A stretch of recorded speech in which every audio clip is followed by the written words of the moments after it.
Exam काफ़ी नज़दीक आ गए हैं। 20 तारीख से एग्ज़ाम है पार्ट 1 का। 12 से 13 दिन बच रहे हैं। मुश्किल से पार्ट 1 वालों को तो उतना भी नहीं। तो एक सवाल आ रहा था और यहाँ पे जो गाली दिख रहा है ना उसको इग्नोर करना। दोस्त में इतना चलता है। वो मेरा दोस्त का ये मैसेज आया था। ऐसा मैसेज आपके मन में भी उठता ही होगा। मैं भी पार्ट 3 में हूँ, मेरा भी एग्ज़ाम है 24 से।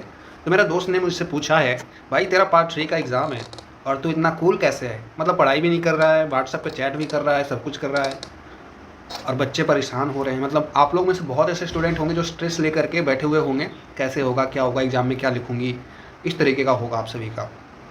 लेकिन मैं ऐसा नहीं हूँ। ये मेरे मतलब दोस्त ने मैंने रिप्लाई किया तो मैंने उसको ऐसे रिप्लाई किया है कि मुझे पता है मुझे करना क्या है, मुझे पता है क्या करेंगे तो हमारे नंबर अच्छे आएंगे ही आएंगे। और हालांकि मैंने इनको ऐसे बोला कि थैंक यू भाई बताने के लिए, 12 दिन बचे हैं, 12 दिन में मैं पढ़ के अच्छा नंबर ला लूँगा, ये मैंने इसको बोला। फिर आगे होगा, इसने बोला भाई ट्रिक बताना क्या करता है तो, मतलब इतना कूल काम रहते हो और क्या है वो ट्रिक जो 70% ईजिली ले आते हो हर साल। तो मैंने इसको 2-3 पॉइंट बता दिए। पहला पॉइंट अगले स्लाइड में दिखाता हूँ, यहाँ पे इनकम्प्लीट है। फर्स्ट पॉइंट देखेंगे तो अब मैंने इसको बताया है, गेस पेपर भैया जो है, गेस पेपर जो मिलता है सारे सब्जेक्ट का, वो खरीदा होगा आपने, मैंने भी खरीदा है।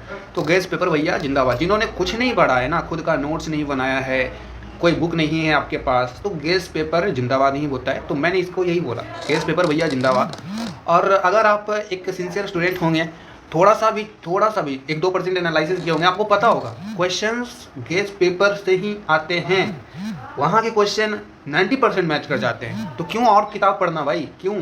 तो गेस पेपर भैया जिंदाबाद। जिन्होंने कुछ नहीं पढ़ा, जैसे कि मैं पार्ट 1 में कुछ नहीं पढ़ा था, फिर भी आए थे मेरे अच्छे नंबर 75% के आसपास। तो यहाँ पर देखो, उसके बाद सेकंड पॉइंट मैंने बताया, गेस पेपर भैया जिंदाबाद। कम सोर्सेज पे आपको रिलाई करना है, ज़्यादा सोर्सेज ऐसे इकट्ठा मत कर लेने। गेस पेपर प्लस यूट्यूब, इसके अलावा कुछ मत करो। नोट्स बनाना है तो बना सकते हो, आंसर राइटिंग प्रैक्टिस करना है तो वो भी कर सकते हो, क्योंकि एट द एंड आप जाएंगे एग्जाम में तो आपको लिखना ही पड़ेगा। 20 से 22, 25, 26 पेजेस लिखने रहेंगे ना, हाथ दर्द देने लगेगा।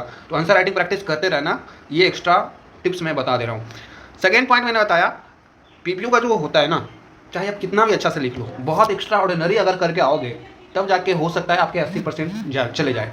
पीपीयू का जो एवरेज मार्किंग है वो 70% है, ठीक है। जिसके 75% आ जाते हैं वो टॉपर कहलाने लग जाता है, जिसके 80% आ जाते हैं वो टॉपर हो जाता है। 90-100 किसी का आता नहीं है जनरली। 90-100 आने के चांसेस कॉमर्स वालों का होता है, मैथ्स वालों का होता है। मैथ्स में अगर आप सही बनाएंगे सही नंबर दिया जाएगा, गलत बनाएंगे गलत नंबर दिया जाएगा। लेकिन हिस्ट्री हो गया, ज्योग्राफी हो गया, इन सभी में लिखना होता है, लिखने वाला थ्योरी होता है मोस्टली, तो वहाँ पे एवरेज मार्किंग होता ही होता है। तो ये सारी चीज़ें हैं। तो मैंने उसको बोला भाई कोचिंग मैं नहीं करता हूँ, इसका साफ से रीज़न है क्योंकि बिना कोचिंग किए मेरे ज़्यादा नंबर आ रहे हैं कोचिंग करने वालों से, तो मैं कोचिंग क्यों जाऊँ। Second point. Third point, analysis में इतना कर देता हूँ ना कि मुझे पढ़ने की जो क्वांटिटी है वो बहुत कम बच जाती है। स्ट्रेस, टेंशन सब कुछ कम जाता है क्योंकि आपके सामने बहुत कम चीज़ें रखी है, बहुत कम चीज़ों की तैयारी करनी है। अब वही देखो, गेस पेपर में कितना क्वेश्चन रहता है, एक गेस पेपर है उसमें 20 से 25 क्वेश्चन रहते हैं। उतना सारा क्वेश्चन याद करेगा कोई 10 दिन में? पॉसिबल ही नहीं है। 10 दिन में उतना 25 क्वेश्चन याद करना पॉसिबल ही नहीं है। 12-12 घंटे रगड़ोगे ना तब जाके याद हो सकता है, लेकिन मुझे पता है 12 घंटे कोई नहीं पढ़ते हैं।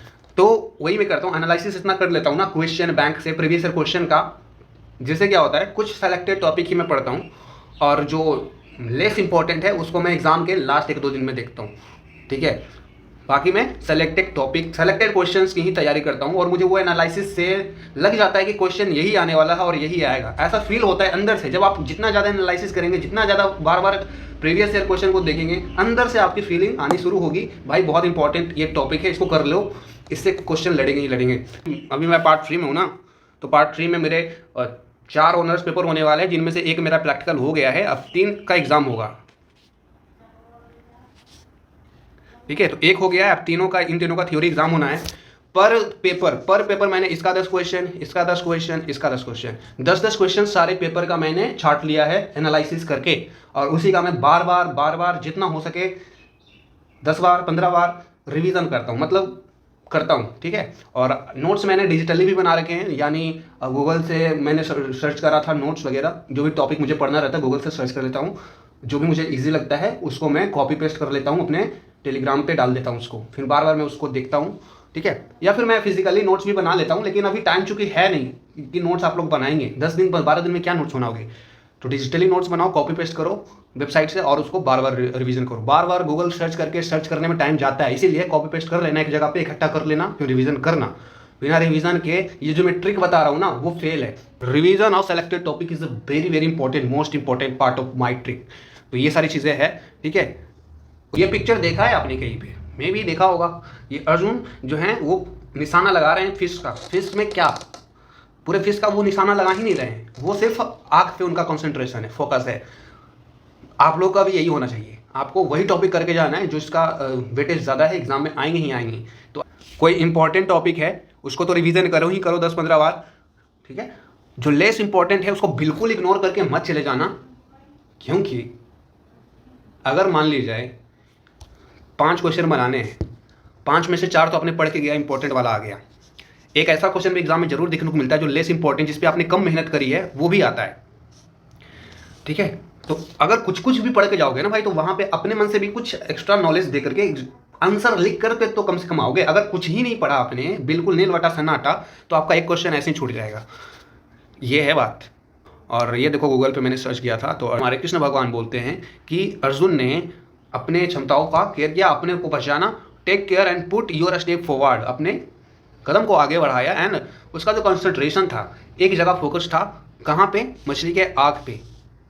फिर अर्जुन भगवान कहते हैं कि if I have to do everything then that will be you do, ठीक है। Krishna is a very soft tone and tell his him that you can't do, I will do, ठीक है। जो तुम नहीं कर सकते हो वो मैं कर लूंगा, तुम अपना काम करो, ये कृष्ण भगवान कहते हैं।